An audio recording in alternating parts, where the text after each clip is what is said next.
Yung, yun, nagising lang tayo. Yun, nakatulog tayo pagkagaling sa work. At nalaman natin, di pa wala natin napapakain niya. Lagi natin oras.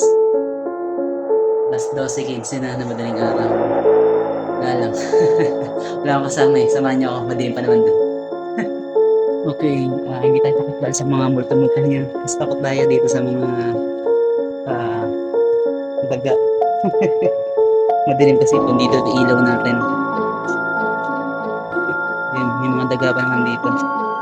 Yun yung isa sa pinakatakutan natin. Next na yung ahas. Okay, ayan, dilim mo. Snow, nandiyan ka pa ba? May snow oh. Ilaw lang tayo. Baka mapakan natin. Snow. Okay ka lang dyan? Paibugasan ng mga team, ano niyan, kainan niya. Snow, basta. Snowy, Snowy. Tatampo na yata. Late na kasi. Snow, yung meron sa mata mo, parang may sore eye, ano ka? Luha. Okay, kuhanin ko na yung pinagkainan ma. Bukasan mga pinagkainin. Hindi ko muna mga kapiling sa kami. Bulat eh. Okay, syempre next yung cut wet food niya. Special cut. Na chicken flavor to ngayon. Ayan. Anong liver spread. Okay. Ang 7 serving na to ay pang third batter. Hindi tayo nagkakamali. Yan, dinamihan natin ng tubig kasi dito naman siya literal na nakakainom ng tubig. Tamad kasi na ng tubig.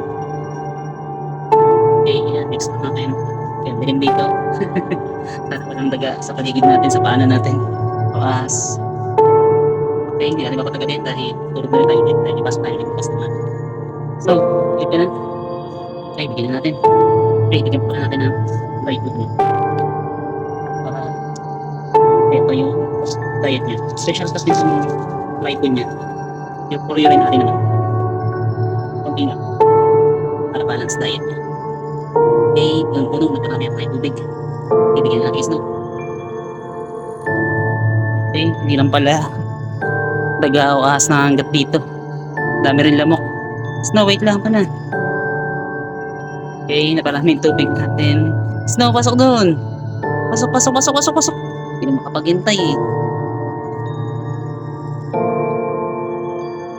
Opya.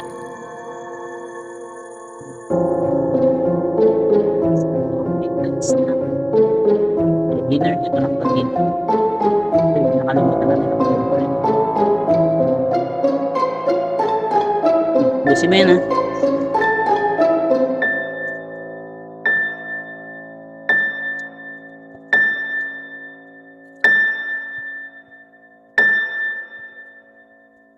Okay, si Snow.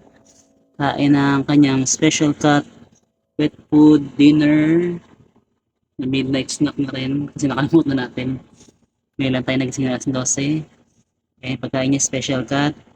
Then magche-check din tayo after ng video na to ng cut liters niya para safe siya, hindi siya may UTI. Yun lang guys, thanks for watching. Salamat sa pagsama sa akin ngayon madaling araw. Okay.